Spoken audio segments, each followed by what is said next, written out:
Sorry, time got away with me. I didn't know what day it is. You'd be surprised how fast you lose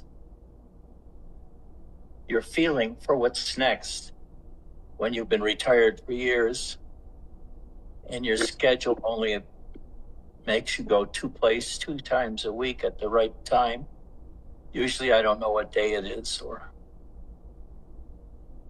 what world this is in, but I do know what's inside versus what is outside.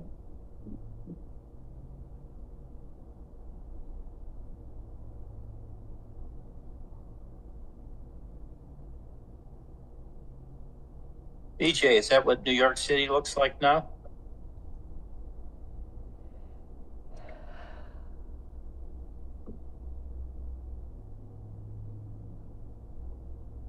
Oops.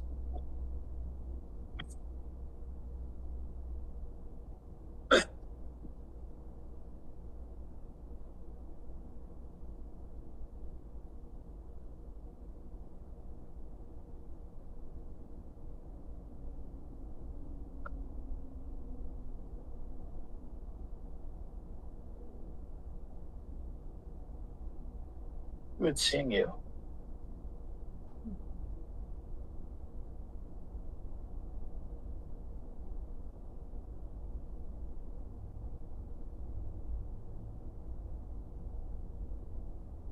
Do you want to suggest a title for today's satsang?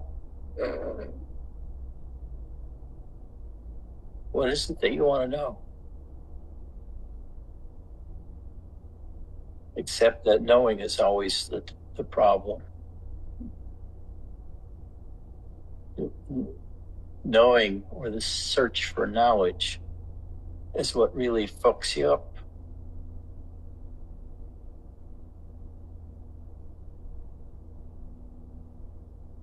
Just become dumb as a rock.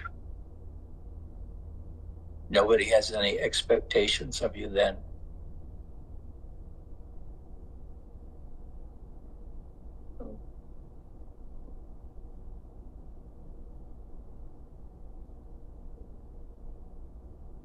When I first started seriously meditating, I had just gotten a new job at UCLA as a manager of what part it was. I forget what was it. I forget it.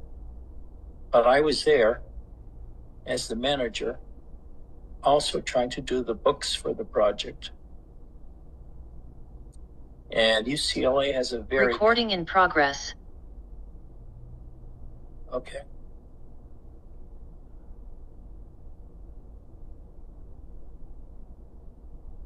Is that Cassie again?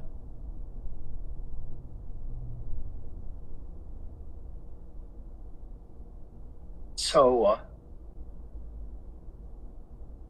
I got this job and I was working on the accounting system for my department, which was a project. We were building a $4 million cyclotron to treat cancers.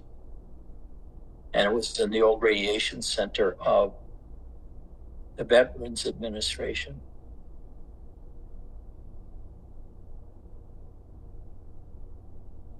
And I rarely knew what the fuck was going on. My accounting system was abysmal because I didn't care. But it was a new project and I was in an empty building with only one other person there. And he wasn't there all the time. So I slept a lot there. Didn't get much accomplished. But it was a physics project, Chris. Aren't you interested? Cyclotron. Anyway, the vendor who was selling us the cyclotron went bankrupt. So the guys in our department, the physicists in our department, had to build the cyclotron for themselves. And that took quite a bit of time. And I would not myself go under the knife with that particular cyclotron. was built by amateurs. But the walls were 8 foot thick. And I was so happy to learn that my room had 8 foot thick walls because it was the terminus of the beam from the cyclotron. So when the project got going, many times during the day, my office would be bombarded with high intensity radiation, hopefully stopped by the 8 foot concrete wall. But I decided not to chance it. And I didn't like the people I was working with anyway. I think that was close to my last real job, and that was in 83. After that, I had a assortment of temporary jobs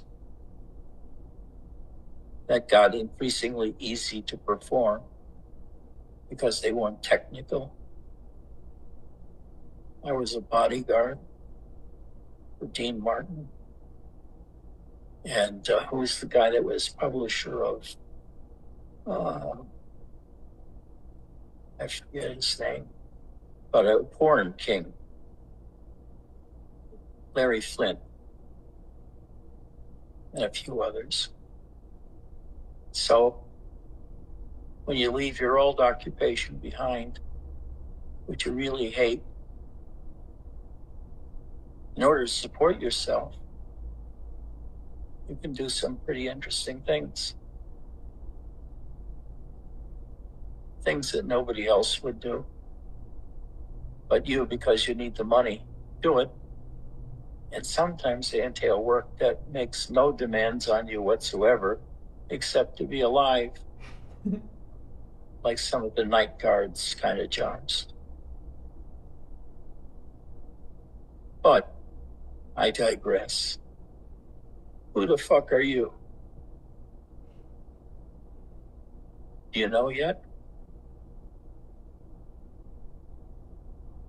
Do you know what you're searching for?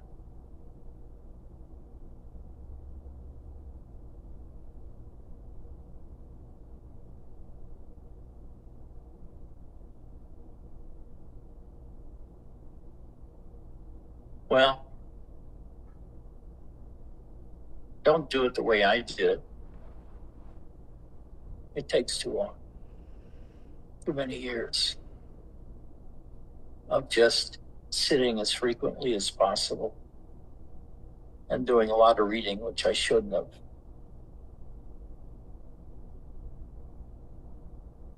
The best practice is just to relax. Find a nice, comfy chair.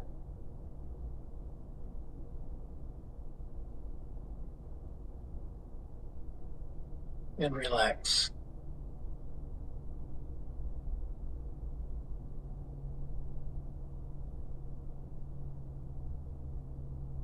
And it becomes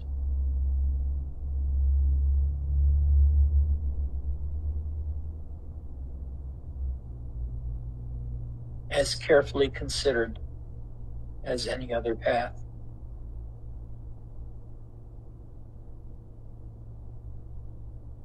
You follow the tension in your body, the lockups that occur, the painful tensions, as well as the more gentle one, especially the ones in the area of the heart.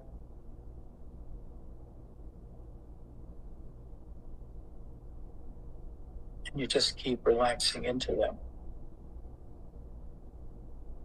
It's not a method that I've seen touted anywhere else.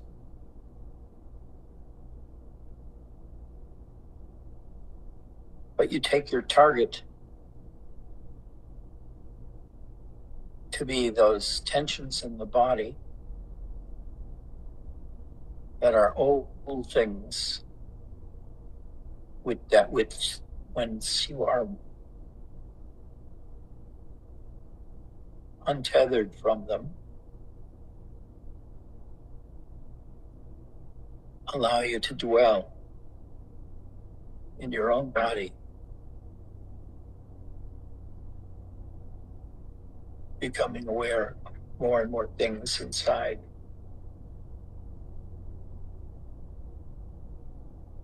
I don't think Americans now, or Europeans or Russians, as a race, it's not really racial, but a term, know what it's like to be at the bottom, very, very basement of the vast mansion, and each of you is.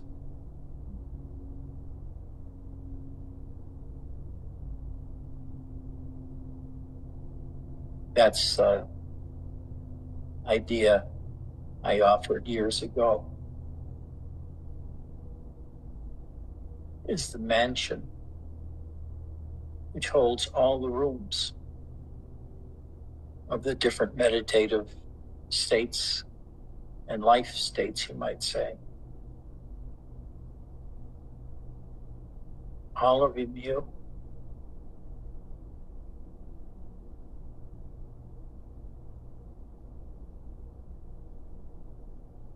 but you've prepared a special way of observing this basement of the mansion's characteristic.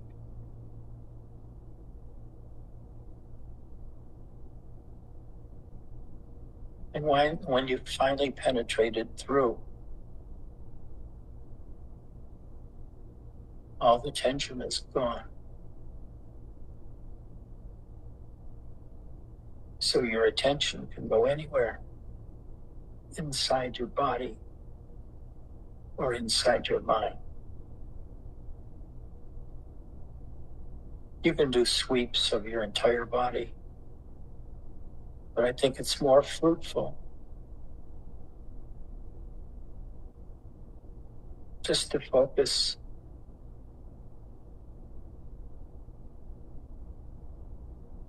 on where you have pain. That's not blocking the pain, because you're always aware of it, no matter how hard you try to move your attention away. It's always there, sort of haunting you. And when that tension goes away, you begin a new feature of being enlightened, so to speak. Where now you're totally free of your own body, of the world, the need to listen to any more gurus, because you're swimming in your own existence, which can be summarized as finding the rooms in the mansion of your life.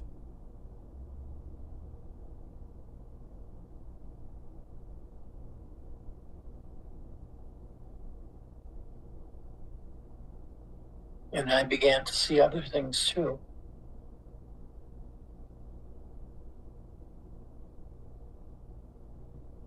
I became very sensitized to death and dying. So those are the final states of a person. And I'm very sensitive to it.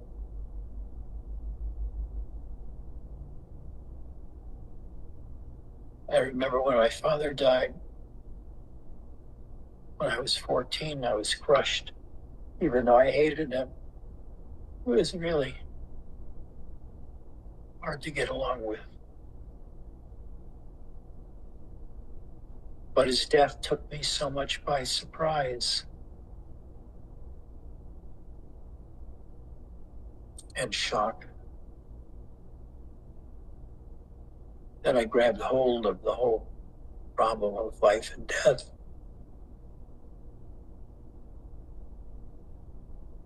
And I know I read Evan Wentz's books on Mahayana, but also there's a mixture of the teachings of many bardo states that you go through. So I began to imaginatively talk to him about the bardo states he passed through.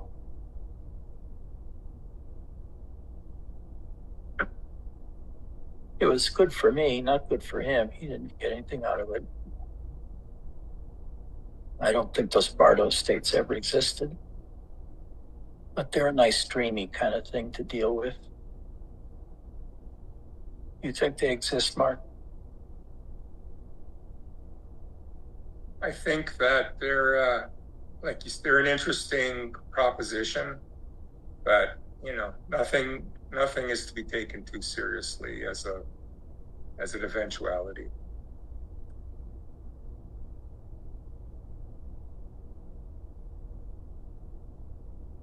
Our little new guy is calling for Karima to open the bedroom and let him in. And she'll come out soon and lead them in. They're very close. I think they're lovers.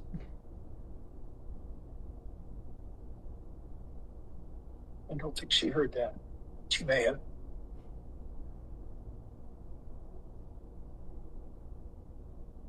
The secret is to search inside yourself and do it in a little relaxed way. And when you encounter tension, follow it until it naturally dissipates because of your attention and integration. And each time you do that, it's like it lifts a burden off of you, but also allows you to drop deeper into the mystery of yourself.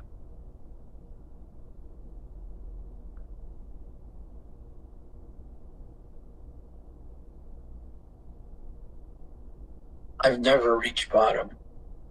I've felt like at times it's been bottom, but I don't know.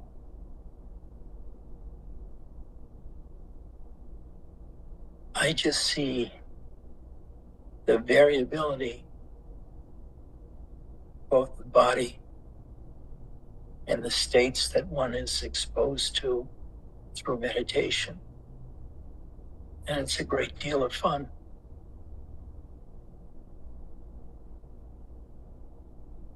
For months or years on end,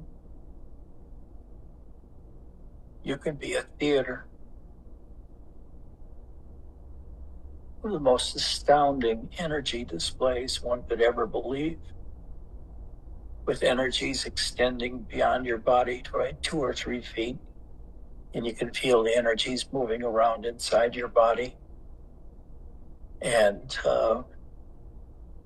some people, like Angela, felt such ecstatic bliss, she couldn't move for hours.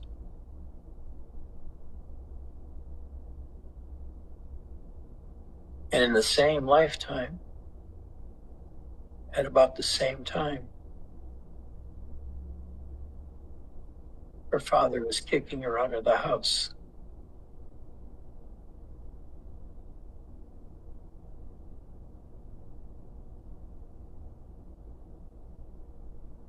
The number of experiences she experienced, as well as the depth she experienced them I've never seen before in another person. That's Angela Russamalan. But she's more or less disappeared. I don't see her on Facebook anymore. She may be up to something else, but I don't know.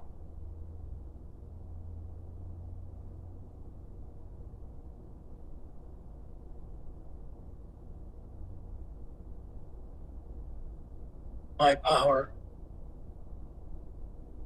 as a teacher is that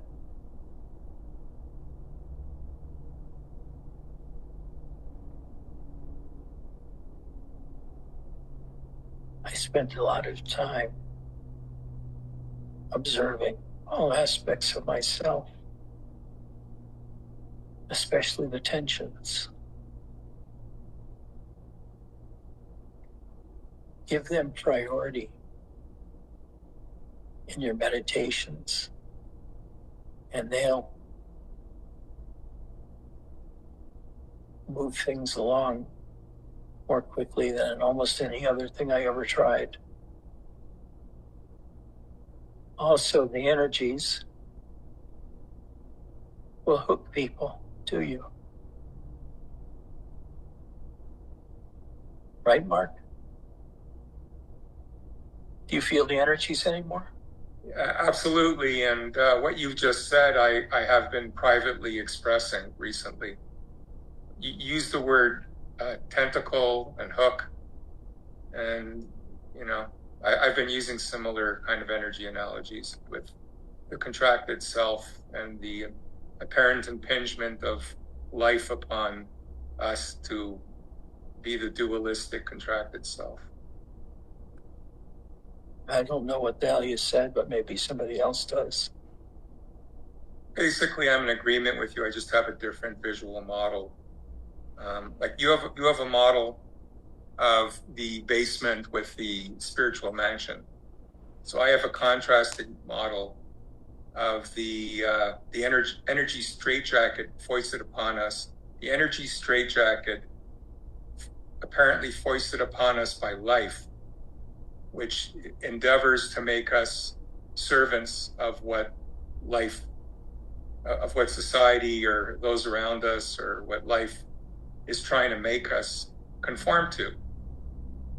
But one doesn't have to take delivery of that. That's the mundane self. That's just a visual elaboration of what you call the mundane self. So I just want to slip that in while I have a chance. Go ahead.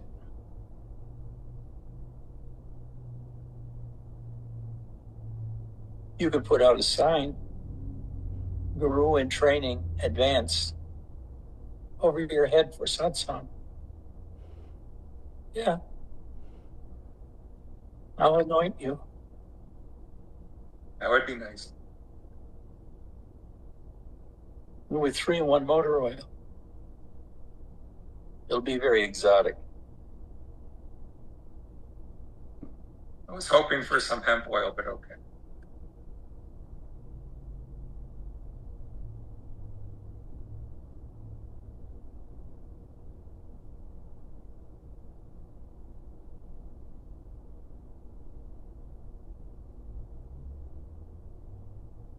To answer your question, yes, I still feel the energies, but they've taken a backseat to something else. What's the other thing? So for years, I've been diving deep and reaching the bottom, like you say, or what seems to be the bottom, going to nothingness for hours each day. And I continue to do that. But what's taken over precedence lately is the continuous, vivid presence of beingness always. So remember a few years ago, I said to you that what's more important than the vivid deep states one could experience temporarily is one's habitual ongoing state. One habitual ongoing state is more important than what one can temporarily deepen to. So lately, I've just find my beingness is so vivid and so firm and so automatically continuous that it's just delightful. And just by paying attention to it, there's much less of a need to do any meditation or anything like that. I still do it temporarily, sometimes daily, but it's the ongoingness of the beingness that I recognize and I feel, and it seems to be deepening. So just wanted to say that. People that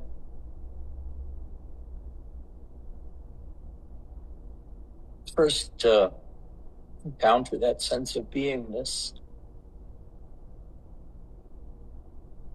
usually don't know what to do with it.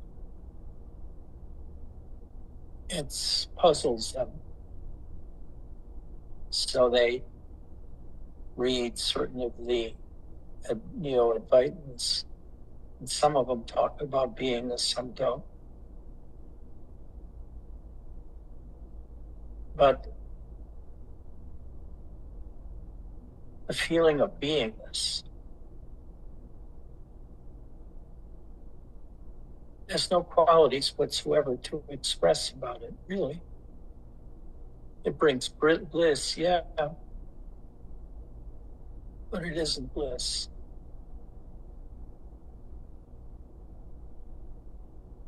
It brings understanding, but only after it leaves.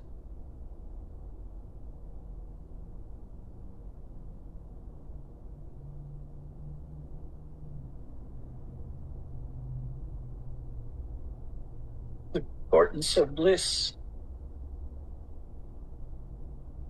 is it pulls you into yourself. And I think with the recognition of bliss, you realize that what your teachers have told you, like in reading books, is true. You're not the world. You're certainly not the mind. Because the mind doesn't really like beingness, and beingness doesn't care for the mind. Except beingness doesn't care for anything, it's just there.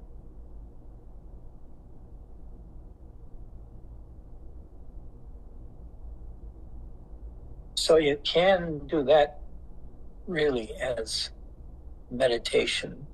Hang on to the beingness. Focus on the beingness in yourself, and that will take you all the way. You'll have the experiences that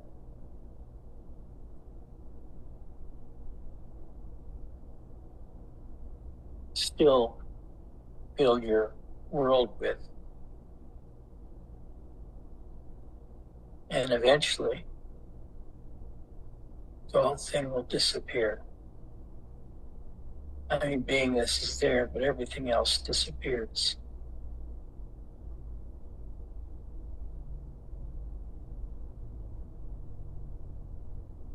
And you'll never be so happy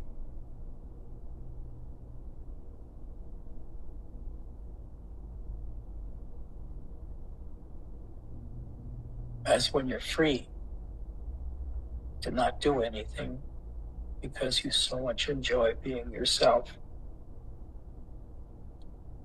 But then can join someone else.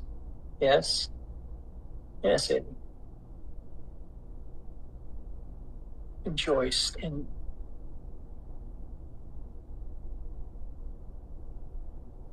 you can speak to that level in other people, and it helps them to advance much more quickly. But there is at least one deeper level underneath beingness, which is nothingness, empty space.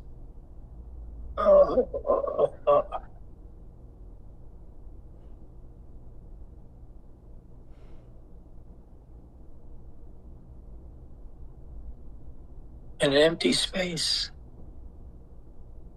there's nothing to do and nowhere to go. And you reach the understanding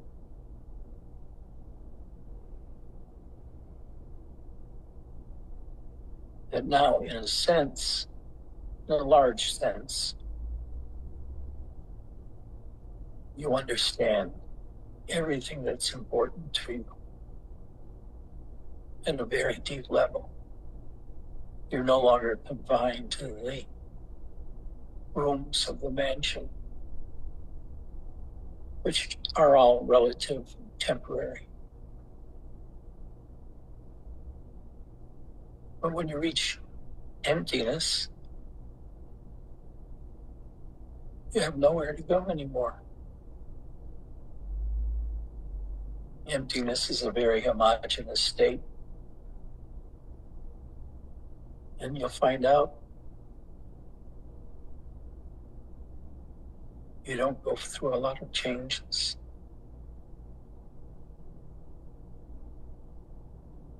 There's no need for you to change. No desire for you to change. No desire to hang on to the bliss, the joy, even though it may still be there.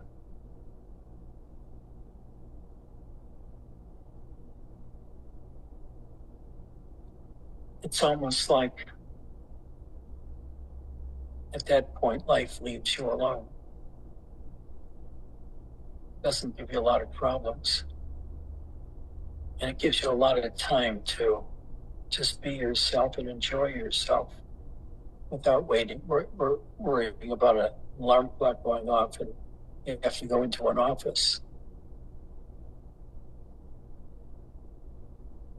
And it's a profound rest. Nowhere to go. Nothing to do. Understanding nothing. Dumb as a rock. So the dumb as a rock is a training device by Sun Tzu,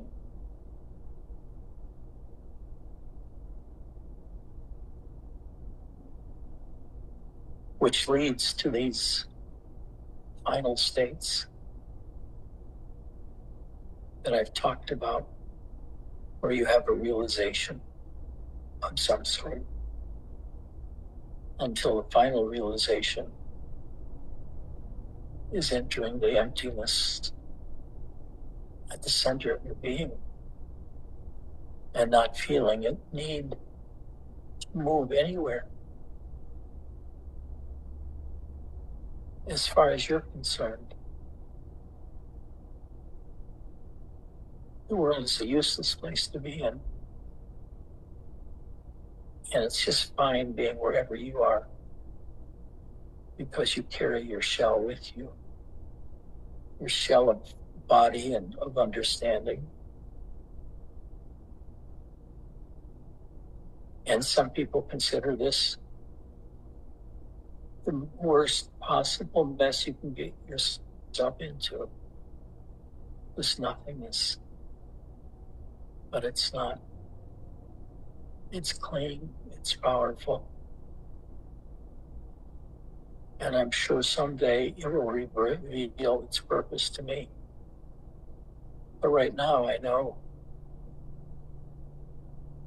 is focusing on your beingness is an extremely rapid way to progress through the energy fields.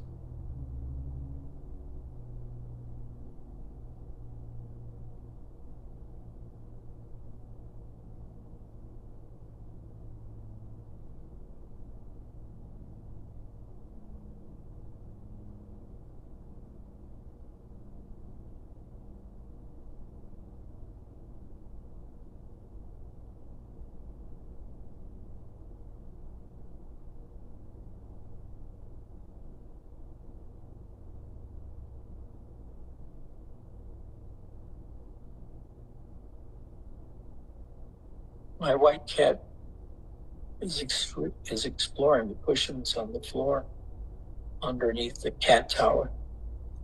He's in the basement of his own experience. It's a good analogy.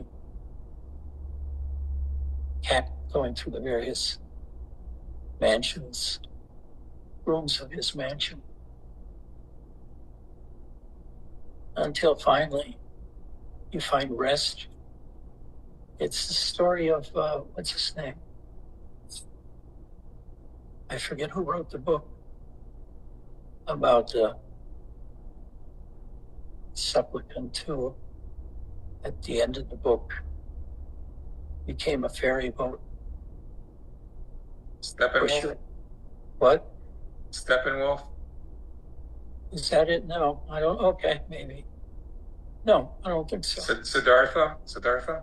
Yeah. Siddhartha. That's a good book if you want to read it. About a guy so all messed up trying to seek enlightenment, finding nothing anywhere. And then he has a realization of some sort. And then there's no more searching for him. He just gets a menial job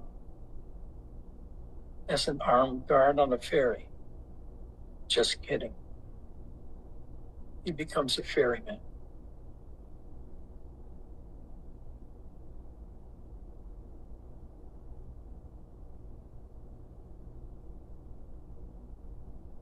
My life is so different now than when I was going through all those different states at UCLA and afterwards.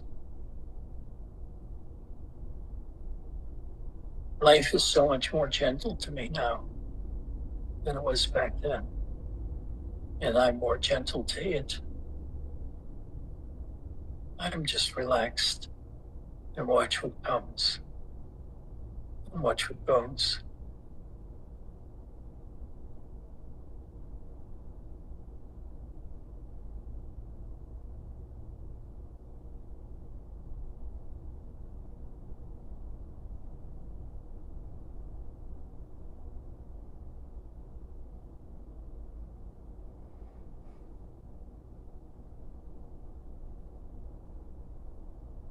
I had a fight with Michael yesterday. That's why he's not here. Vesselina's not here. He's pretty overwhelmed. He's with his mother in Tustin.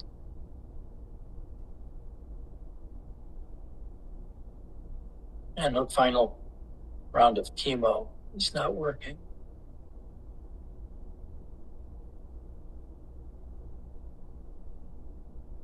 And then he spends the rest of the day trying to make money, dealing in coins, as they call them, like Bitcoin. And he is extremely upset because accounting for the transactions is rather difficult accounting. I don't know why it should be, but he says it is. And right now he's in the midst of doing an estimated 70 to 80 hours of accounting. And he needs absolute silence to be able to do this work. But Vesselina calls and says, "Where are you? I miss you."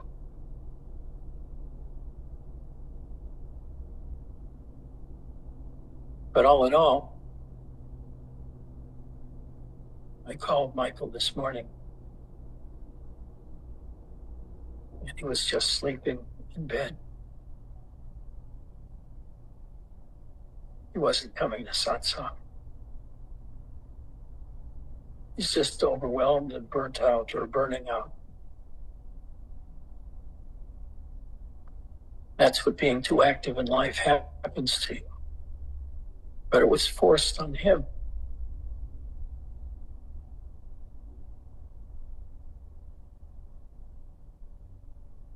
So think highly of him, positively. Send him some good energy. We'll see if it helps in any way. I'll talk to him tomorrow and see if he felt any better and when it happened.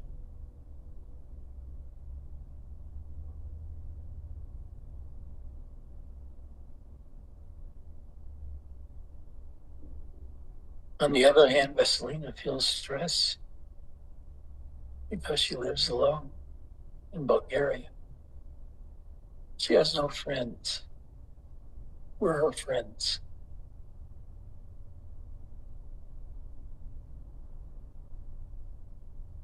So naturally, she looks for Michael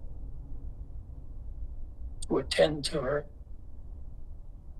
give her attention. And when that's withheld, she has a tough time. On the other hand, it's just another job added on to all the other jobs Michael has, taking care of his mother and doing the money-making thing through coins. So if you still allow yourself to be taken over by your need to do things, you will be fucked over.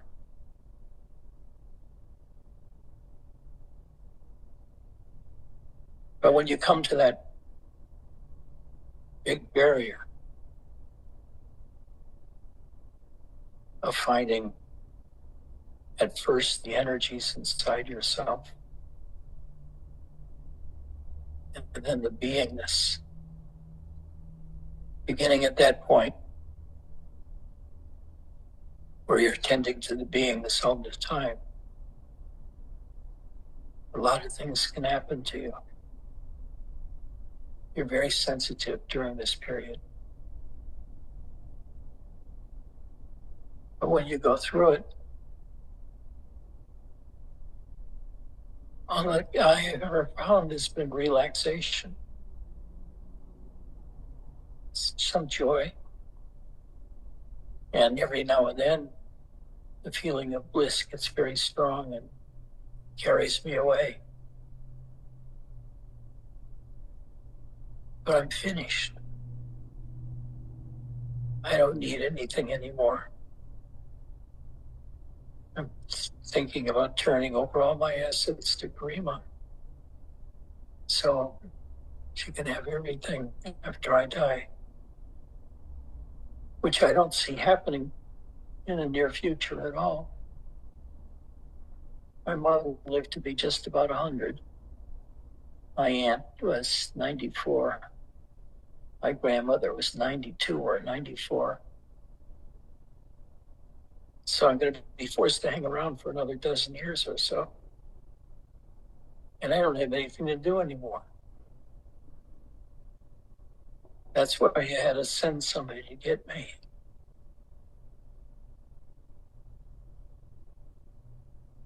I am at rest. I feel rest all day long. But I do feel at times it's a bit lonely. But it's the only thing I've been doing my entire life is trying to find out who I am. And the last barrier is beingness and penetrating through beingness to the absence of beingness. That's the so-called basement state. For a while, being aware of beingness feels like the basement state. But there is a state of complete non-attainment, doing nothing, being aware of nothing, beingness. But underneath that, there's nothingness. And I assume someday I'll find something underneath this nothingness.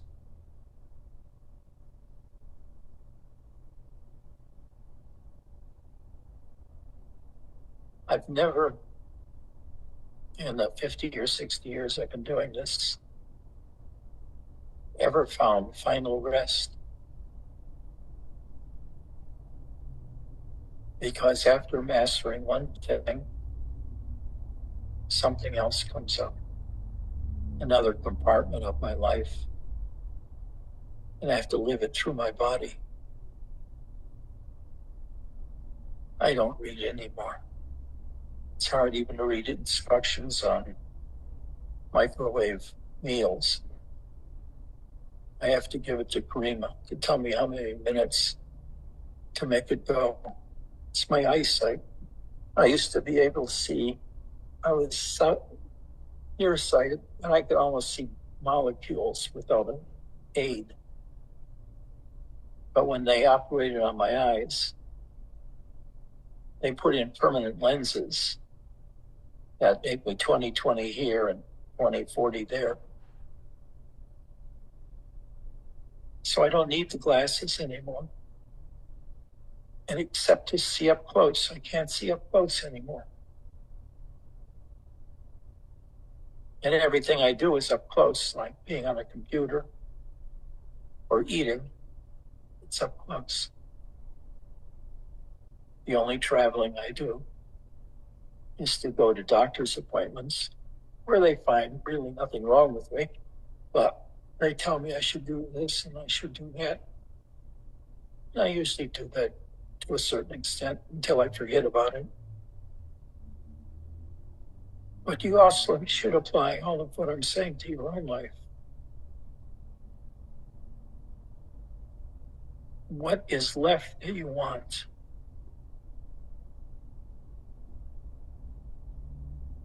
What is left is inside of you.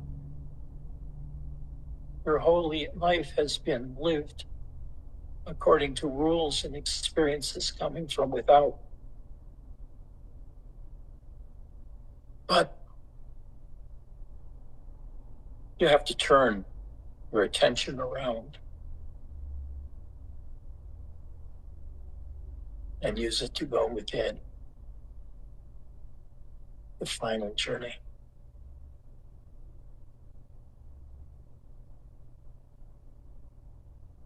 But it leads to long periods of excitement, of bliss, of joy, especially when the energies are newly discovered and they're coursing through your body. And you spend all day just resting, feeling the energies. Or like Angela, having extraordinary ecstatic states, such that she didn't want to move. She wrote one note that I read, and she was lying on the kitchen floor, utterly smacked down by ecstasies. She couldn't even make it upwards to her bed on the second floor. And she did that a lot, feeling ecstasies.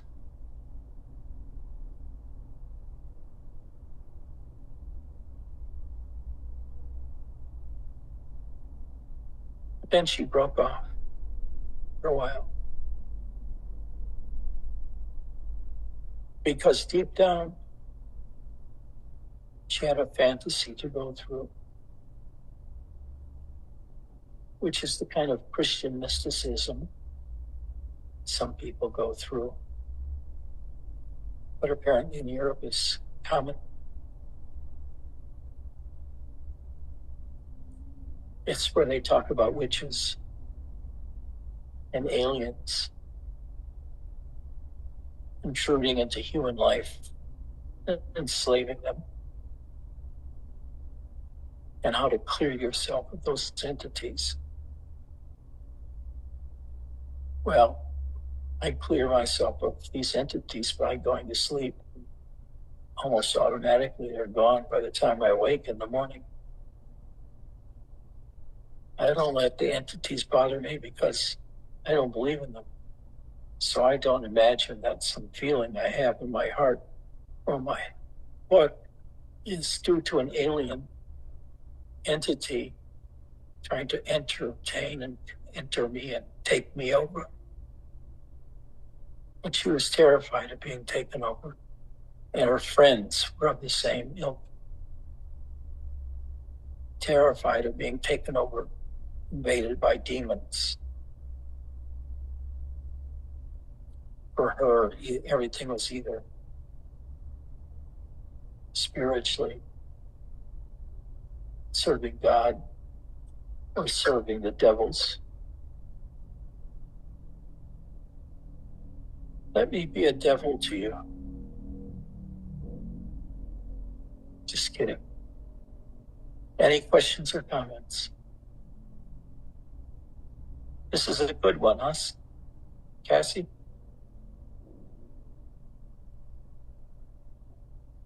Do you post them anywhere? Yes, we have a link that we had to make a link somewhere completely different. It's on YouTube, but everybody has the link to go to now. That everybody who has given me their email address. Yeah, and I would have sent it to you as well, but I can send it to you again if you like. Sure.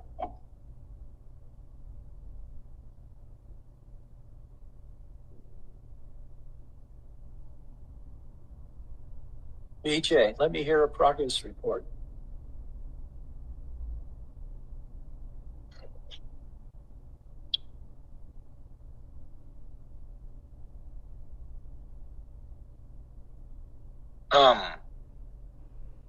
I don't know. Not much progress. Tell me about it.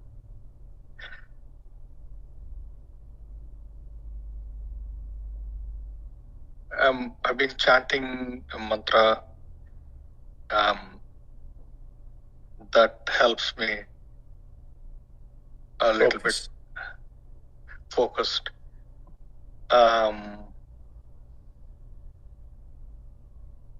The focus is always the issue. I don't know what else to do with that. It doesn't stay with me. I mean, the attention goes away into all kind of things. What kind of work do you do? What kind of work do you do? I do IT.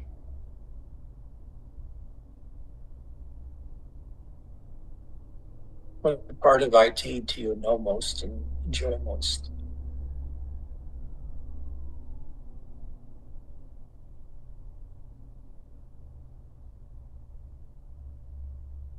But I just want to stay focused or still.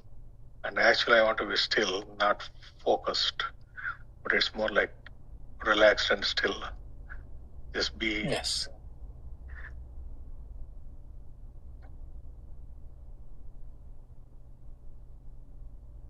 You know,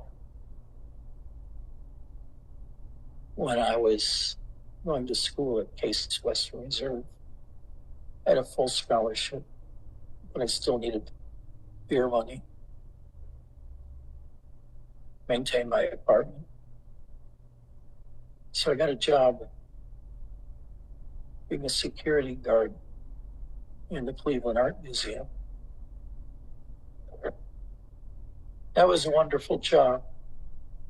For anybody that is near a museum, get a job in security at the place and just keep going to quiet places in the building.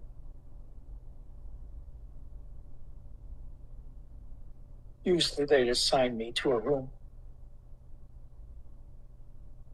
but I had an ability to move around, go to other rooms too. Different eras. There are 6 basements in the museum, and 3 of them are devoted to, I forgot. One where a lot of archaeology is involved. But a little later, I got a job, or I had a course on art, fine art. And I got to go to the I was able to go to the art collection of old masters in terms of etchings, paintings. And I fell in love with Van Dyck and Rembrandt and the others. And I found fine art appreciation very easy and lovely. But what a distraction from who you are and what you are. The best of the art were metaphors to that experience. But what we do is to directly find ourselves, not indirectly through secondary feelings generated by an art piece. So security work in a museum is really neat work. You get to do a lot of meditation. And you don't get to do that when you own your own business. You're nailed to it. Sultanat, what kind of work do you do? I'm a researcher, psychology. You're what? A researcher, psychology. What do you do as a you're a psychologist? Yes. I research the opinion people. The what? Opinion people. I research what are you doing, the people. My job. She does the research. Yeah. Where? What country? Where country? Kazakhstan. Oh.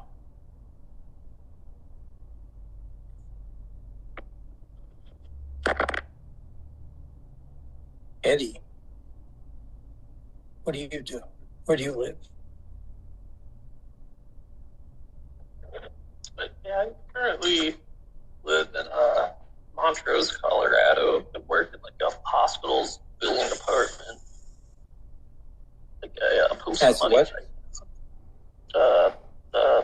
Post money in a hospital, building an apartment.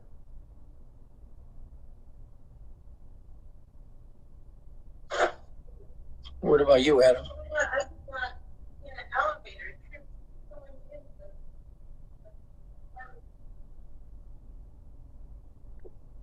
Coincidentally, I'm an artist. Talking about the fine arts. Yeah, it's interesting you were... What kind of art do you do? A little of everything, mostly digital recently.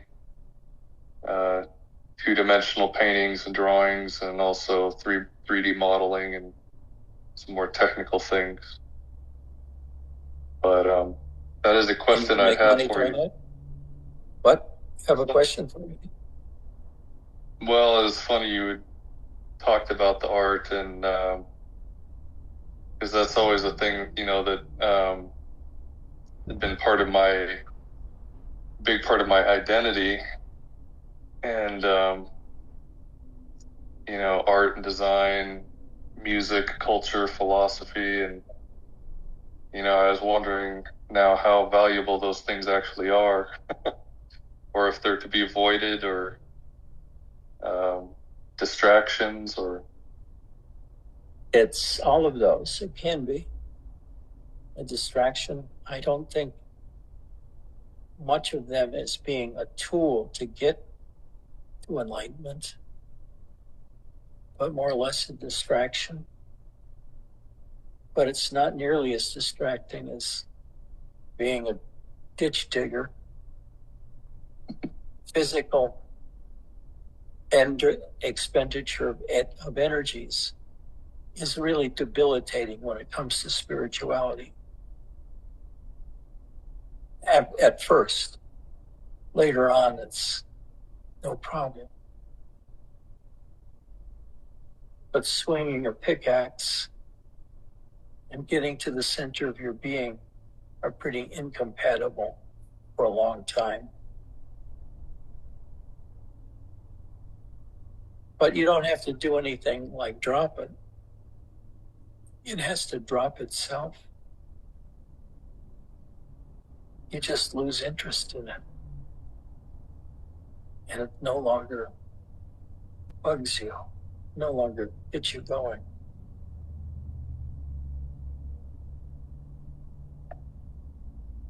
So don't drop it. Just continue your practice.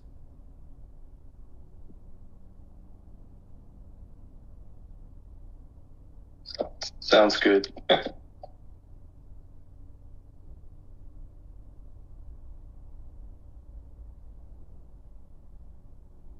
Chris, why does E equal MC squared?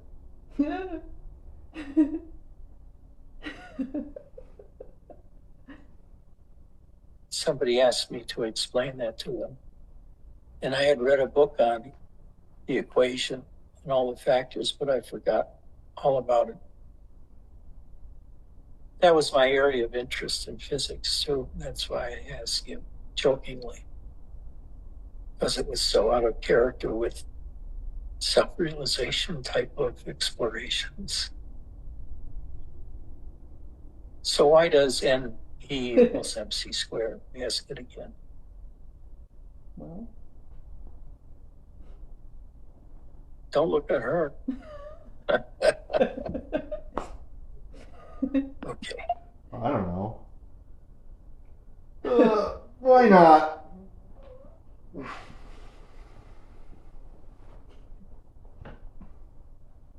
Why not? It's not an explanation either.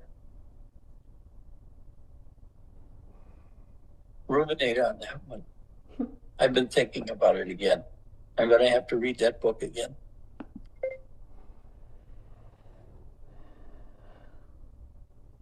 Ian, you have a business somehow that you're making support you, right? Yeah. What is it doing? We have designed a water filter that creates infused molecular hydrogen, and we sell it all over the world. You sell the what? A water filter that creates infused molecular hydrogen. Huh.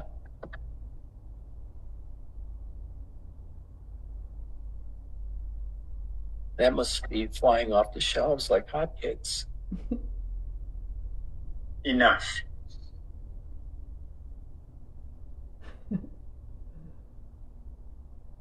And Mark, what's it like being retired for you? Really good. It took me a year and a half to really figure it out. It's an abrupt change, but of course it's great. And I live alone, so I have very few demands placed on me. One thing I want to say about E equals MC squared. There's a lot of very interesting things in physics. One of which is that the speed of anything is relative to the speed of the observer, except for light. Light is the same speed no matter how fast or how slow the observer's going. It's always the same. And nothing, it's always the same unless it's in a medium that slows it down. Like in a vacuum, light is always the same speed no matter how fast you're going, which is fascinating. So the speed of light is some kind of absolute in physics that they haven't been able to overcome. It's pretty interesting. For satsang next time, we're going to have to see that movie, Interstellar. Anybody see that movie yet? I much prefer 2001: A Space Odyssey. That's a horrible movie. No, it isn't. I saw it recently and I thought it was fantastic. I saw Interstellar. It was pretty good. Actually, I didn't like, that was the one with Matthew McConaughey. You know, I wasn't crazy about it. I felt it was very wooden, and the acting kind of let me down, especially Matthew McConaughey. I hate to say it, but I just felt it was a very kind of two-dimensional drama. Didn't convince me, so I didn't watch the whole thing. But 2001, I loved it. I hate it. It's so boring to me. 2001 with that dreary music in it too. Oh, I love the music. You have to be patient and sit through it. Interstellar because I couldn't understand it. I didn't know what was making the books fall out of the workshop or out of the shelves in the bookshelves they had in their house. All in all, it was pretty much of a mystery, but it had such special effects. It was okay. I love the special effects.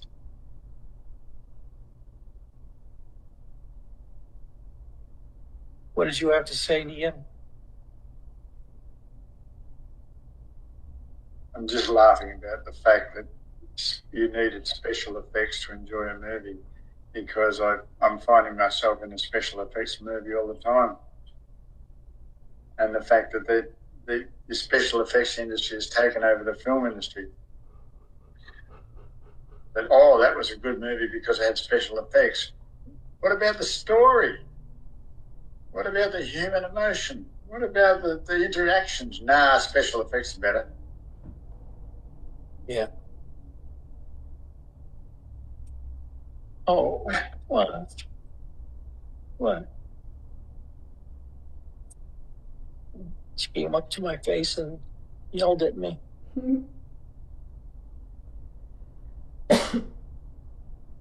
Come here. Come.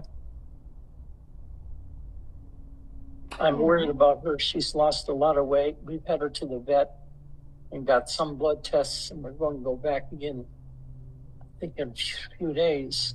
Let's end it this Friday to read a blood test again to see what has changed and possibly what kind of treatment she can have. But she's 12 years old now, and she's getting into the death zone. Poor cats love to die with almost anything. We had one cat that lived almost to be 22, but that is so rare. That is so rare. But I read all the time on Facebook that this animal's 20 years old or 24 years old or something like that. I don't think I can believe that, because my experience is any time between 12 and 15, they're going to kick off. And that's not enough life.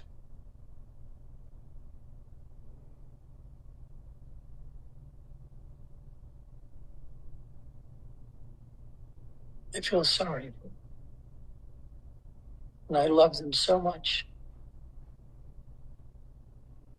Because, in a sense, the relationship with an animal can be deeper than with a human. Much deeper. Because with humans, it's all about the relationship and behaviors that you need to assume in the relationship, and about working and all that kind of stuff. But with an animal, we can end satsang in a second. That's no good. So we're going to end satsang that way. But if you have a cat or dog and you're in a quiet place, are you going to go get her now? Just look into their eyes. Just look into their eyes. And you'll feel his or her beingness as being so close to you. It's unlike any meditation experience I ever had. It just floors me. The power. of meeting eyes and eyes with another creature, where you're not talking and giving things all the time, but you're just being with them. And with a cat or a dog, they're just very different beings. And being able to commune at that level, there's something magical about it. Now, Eddie wants to communicate with me right now. I think it's to get something to eat. This is the time they eat. I love you all. I really do. I really do.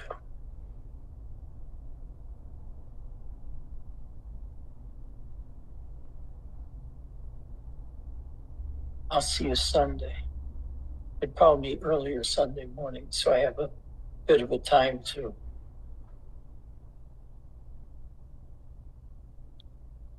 get an idea of what I'm going to say.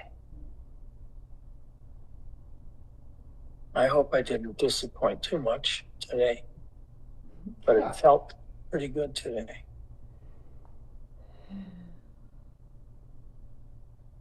All right. I love you. Take care.